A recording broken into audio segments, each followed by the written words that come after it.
Start turning there. We are nearing the end of our time in the book of Daniel. We have this week and next week. Daniel 10 through 12 is really just one whole section, but instead of going through 3 chapters today, I figured we'd go through 1 today and 2 next week, and that'll be better. We'll see how it goes next week. But today, we're looking at the preface, really, of what we're going to be looking at next week. Next week, we're going to be seeing this great vision and what that means for the people of God. But today is really just a preface for that vision. And what that means for us today is it should affect our perspective on life. Okay? So let me give this example. So anyone who's ever preached, or taught in some capacity, you can probably relate to studying as best as you could, getting as organized as you can, practicing your delivery time and time again, getting to the time you're about to teach or preach or whatever, and you're like, oh man, I nailed it. Like, man, even I felt like I learned some stuff whenever I was up there. But then you go and you ask someone, and it's like, so, what did I teach today? And man, it's like they listen to a completely different thing. Happens quite a bit. Or on the extreme opposite end, someone barely does any studying, any preparation. Their teaching or their sermon is completely disjointed and disorganized. And man, people are impacted greatly by it. Like it's really weird. It's confusing and doesn't make a lot of sense to us at times. But even as an example for the world, there's a lot of confusing things in the world. There's a lot of confusing conflict. Take, for example, what's going on in Europe right now. For a lot of people, it's confusing as to why Ukraine would be invaded. For a lot of people, it would be confusing why, even more so, why Ukraine hasn't even fallen. It's really confusing. Well, when we get to Daniel chapter 10, we see that there is a spiritual or a heavenly realm that affects the world around us. There's a realm that impacts nations, it impacts individuals, and it even impacts your pursuit of knowing and following God.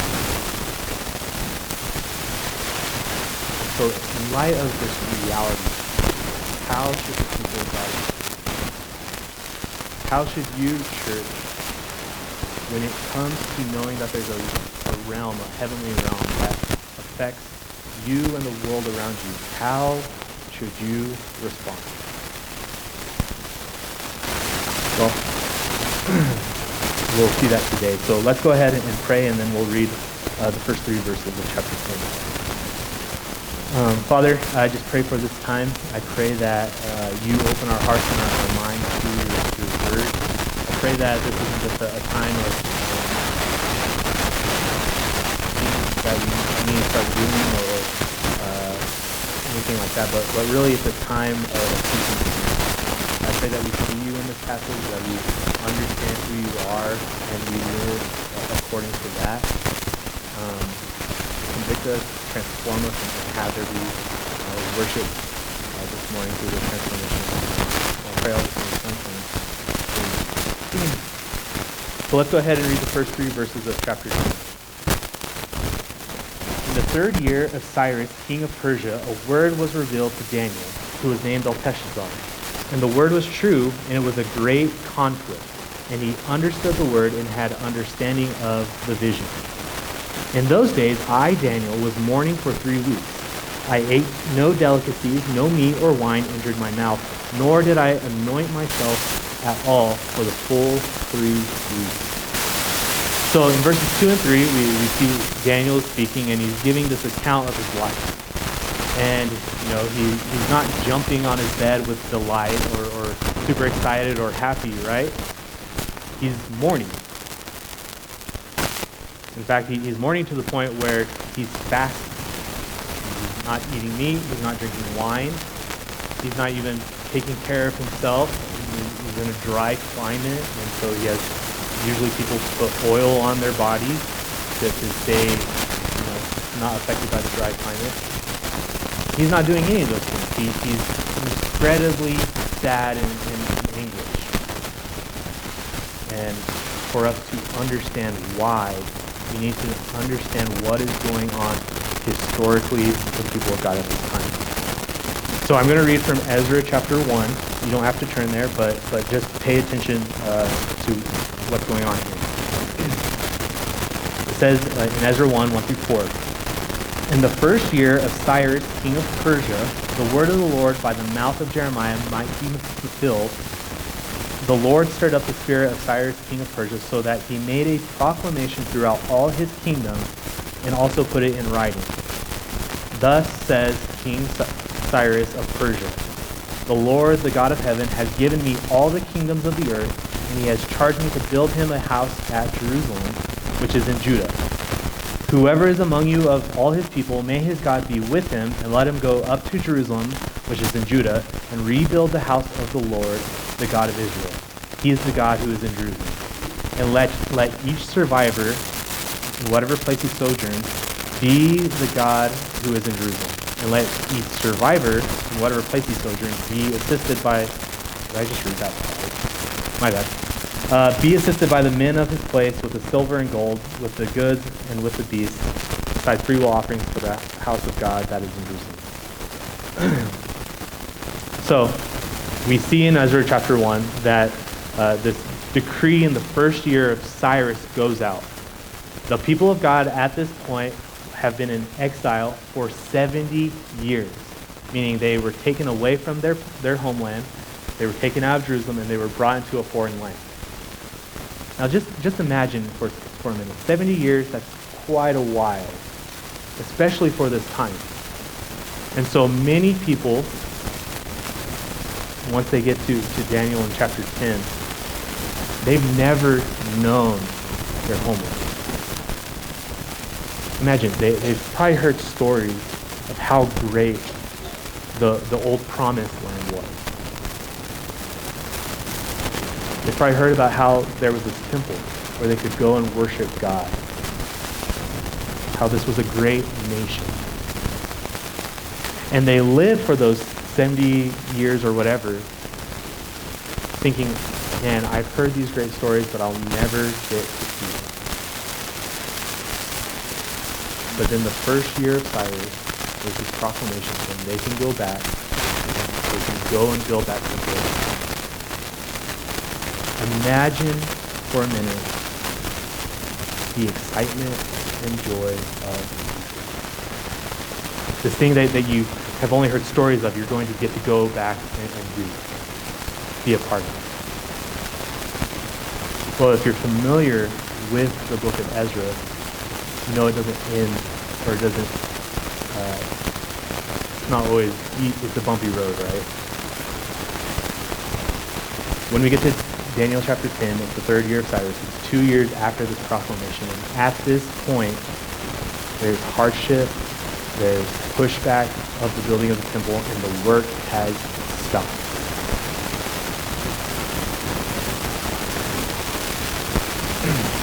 And Daniel at this point, he is probably in his mid-80s, and he's still in Persia, or where Babylon was, working where he's been working for the last 70 years. And more than likely, he heard what was going on in Jerusalem. And he was mourning. Now, when it came to this adversity, this great earthly conflict in the people of God right now, we have to think that it's not just that he stopped eating. Because if we look a little ahead in verse 12, Daniel has said that his words have been heard before God. So what was he doing while he was fasting, while he was abstaining from eating? Praying, right? And we know that's a characteristic of Daniel. And we'll get into that a little bit. So this response from Daniel to this great earthly conflict was prayer. These 3 weeks of prayer. Again, he was mourning, and so he was fasting. But during those 3 weeks, while he was praying, while he was experiencing this pain that he had for the people around him, for his people, he wasn't hearing an answer from God for his prayer. It says he had mourned for 3 weeks.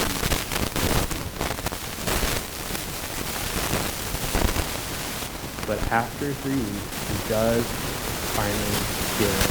So verses 4 through 9. On the 24th day of the first month, as I was standing on the bank of the great river, that is the Tigris, I lifted up my eyes and looked, and behold, a man clothed in linen with a belt of fine gold from Uphaz around his waist. His body was like beryl, his face like the appearance of lightning, his eyes like flaming torches, his arms and legs like the gleam of burnished bronze, and the sound of his words like the sound of a multitude. And I, Daniel, alone saw the vision. For the men who were with me did not see the vision, but a great trembling fell upon them, and they fled to hide. So I was left alone and saw this great vision, and no strength was left in me. My radiant appearance was fearfully changed, and I retained no strength. Then I heard the sound of his words, and as I heard the sound of his words, I fell on my face and beat my face to the ground. So it's been 3 weeks. Hasn't heard anything from God. So he's with his buddies, maybe working, maybe hanging out, doesn't say it. And then there's this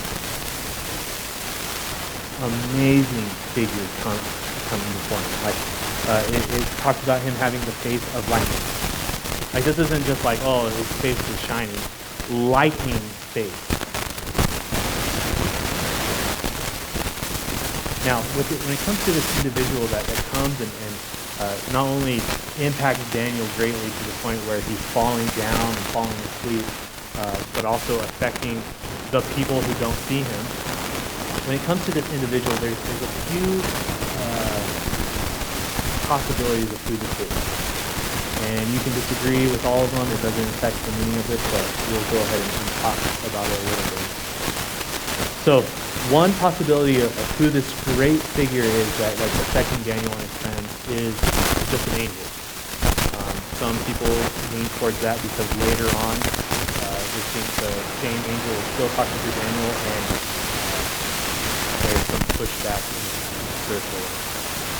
Okay, so that is one possibility, and most lean towards the angel in chapter 17, angel Gabriel, who we've already discussed through the book of Daniel. That's one possibility. Another possibility is that this is a pre-incarnate appearance of Jesus. So it's a Christophany. Now, the reason that they lean towards that is from Revelation 1, 13 and 14, where it's describing Jesus. And it says in those verses, and in the midst of the lampstand, one like a son of man, clothed with a long robe and with a golden sash around his chest. The hairs of his head were white, like white wool, like snow. His eyes were like flame of fire. So with the Christ interpretation of chapter 10, what we see here is Daniel then has to interact with multiple people. So 2 through 9, if that's Jesus, then 10 through 21 would have to be a different angel altogether. So those are the popular opinions. You can choose whichever one you think is right. I lean towards this individual being Christ, but you can disagree with me later, I guess. But again, it does not affect the meaning of the passage. Because what do we just talk about?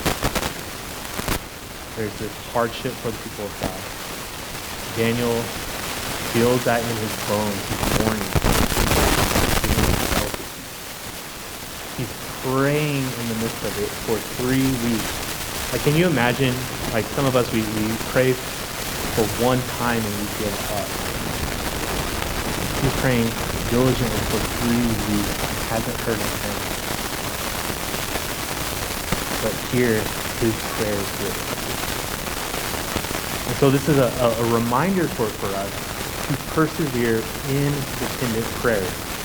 And I phrased it that way for different reasons. So Daniel, we already talked about throughout this book, he had a lifestyle of prayer. Do you remember when he was thrown into the lion's den? Why was he thrown into the lion's den? For praying, right? It said Daniel was praying as he was doing, which means he wasn't just protesting the king at that time. He was already praying, and he just continued to keep on praying. We saw whenever there was challenges facing him, mostly death, before reacting or going to do something, he prayed. And then last week we also saw that Daniel not only prayed on his own behalf, but also on behalf of his people.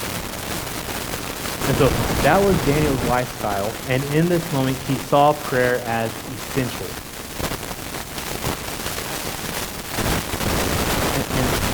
And there's a physical conflict going on, and he's completely dependent on God, so he was praying to God to resolve it. And we'll see another need for a life of dependent prayer in a little bit, but this begs the question, how are we praying? Are we praying for one another? Praying for our lost friends, our lost family members? Conflict going on in our town or even in the world? Are we dependent on it to the point of giving up food? Or are Sundays the only time we even think about praying? Here's the reality. Life for a lot of us right now is very different. There's probably some mental anguish that we probably have, but we're not in exile. We're not being persecuted as we think about in the Bible. We're not praying now in the good times. And when life does get difficult, we're not going to pray like that. We need to start now. Daniel, after 3 weeks, finally gets an answer. But why did it end up taking 3 weeks for him to receive this answer? And we see that in verses 10 through 14. It says, "And behold, a hand touched me and set me trembling on my hands and knees. And he said to me, O Daniel, man greatly loved, understand the words that I speak to you and stand upright, for now I have been sent to you.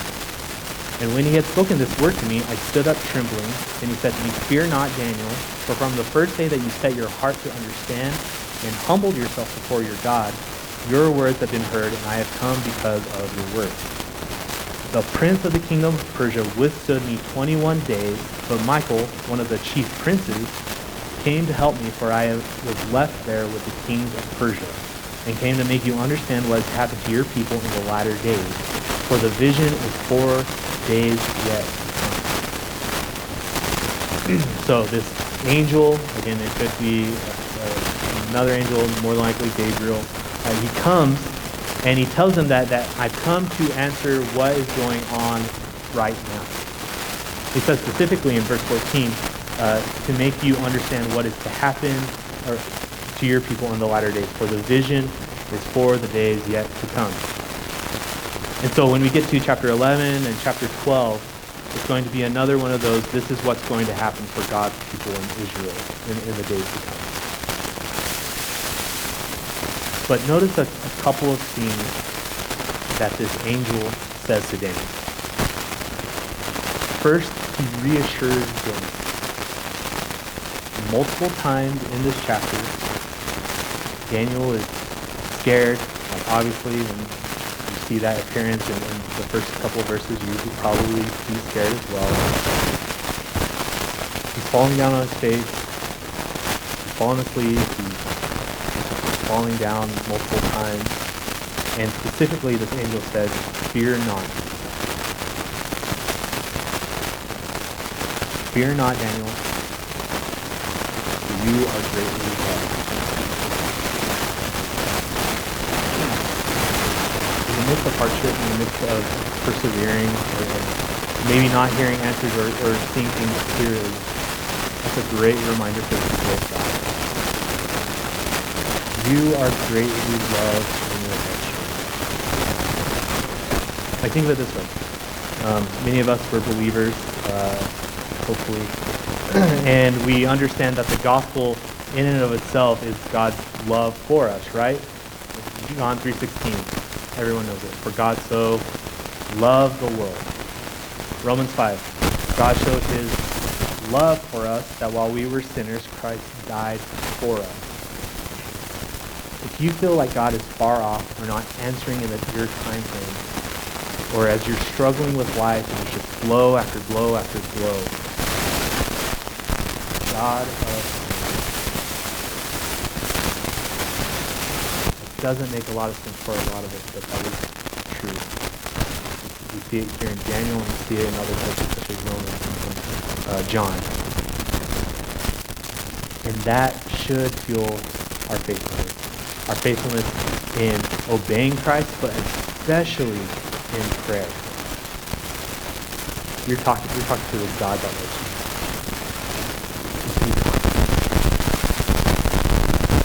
So he reassures Daniel, but he also explains why there was a delay. In verse 13, the prince of the kingdom of Persia withstood me 21 days, but Michael, one of the chief princes, came to help me, for I was left there with the kings of Persia. So, there's this conflict. This angel, along with the angel Michael, they're experiencing pushback in delivering this message to Daniel by another type of angel, specifically the king of Persia, or the prince of Persia, sorry. And so this is pointing to another unidentified angel being in battle with these angels that we've seen so far. And because of that conflict, there's been this delay in Daniel receiving this message. And so this is the reality. There is spiritual battles happening. We see this here, but also in verse 1. It alluded to it in verse 1, where it says there was a great conflict. The word was true, and it was a great conflict. This is the part where, for many of us, we're Baptists, we barely believe in the Holy Spirit, right?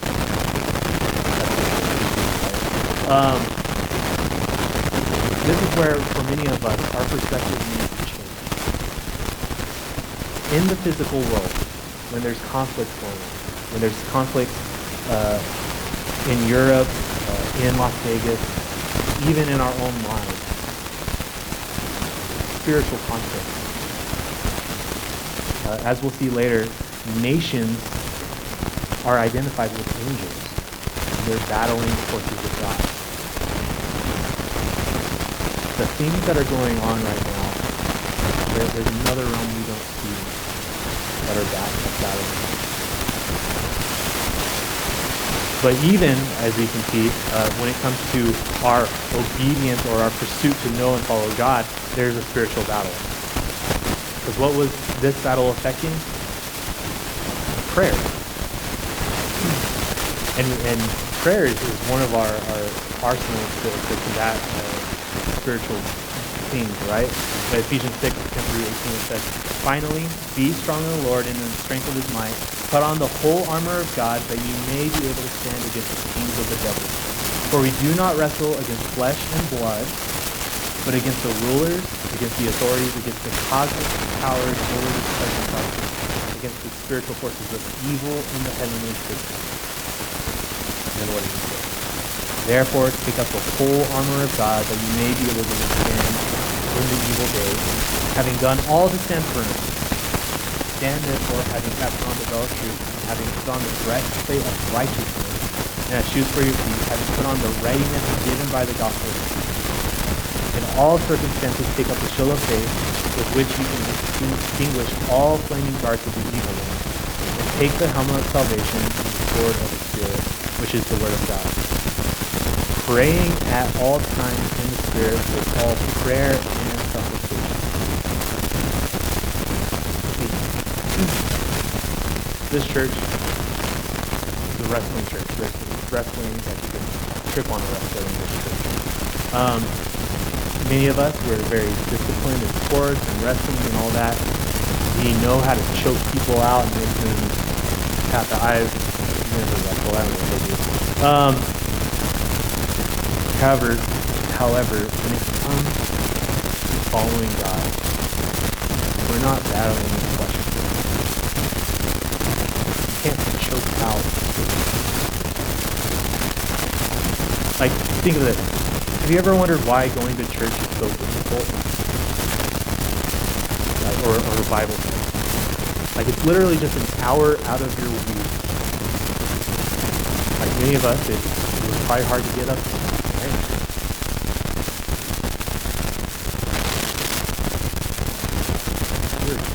Spiritual battle. Many of us, we've heard people that have shared the gospel, and we've heard it multiple times, how you get the best gospel presentation. You hit all the points. You were even at tears. The person ended up not believing. Whereas when someone gives horrible gospel presentation, the person's life is impacted. It's spiritual. And so this should lead us to what Ephesians said. So the whole armor of God is that God's word, focusing on that. But the whole crux of the armor of God is prayer. You put on the armor so that you pray. So it goes back to all the reasons that we need to pray. Yes, the world around us is messed up, it's broken, there's conflict that we don't understand. We need to pray. There's also a spiritual battle going on in the heavenly realm.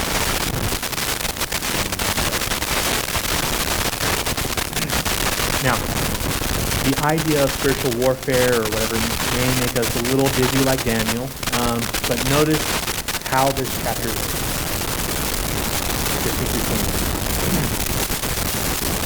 When he had spoken to me according to these words, I turned my face towards the ground and was ashamed.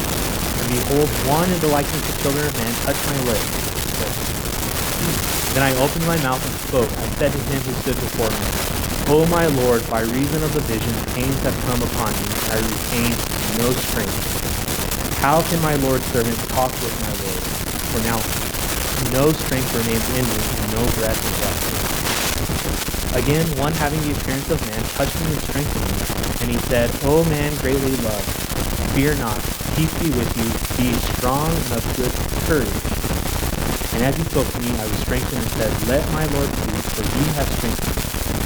And he said, Do you know why I have sent you? But now I will return to fight against the prince of Persia. And when I go out, behold, the prince of Greece is with me. But I will tell you what is described in the book of truth. There is none who can stand by my side against you, but Michael will strengthen. So, we've already talked about there's a spiritual battle going on.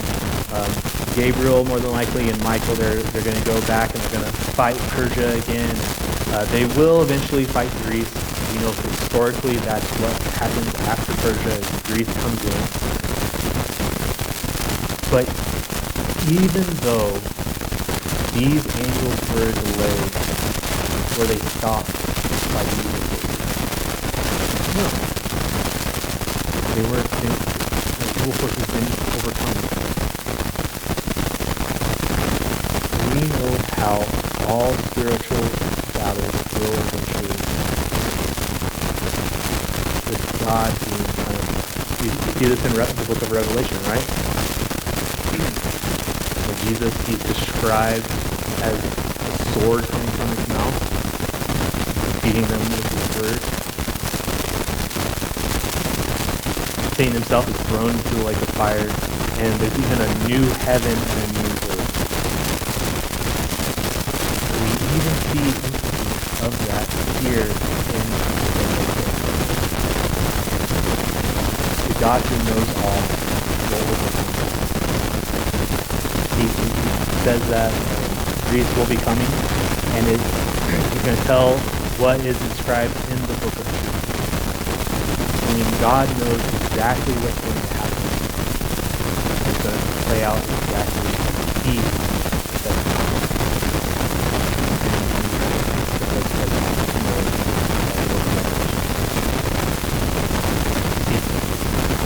thing that we need to do is understand that there's spiritual realities in life where even though there's pushback, there's hardship, there's no answer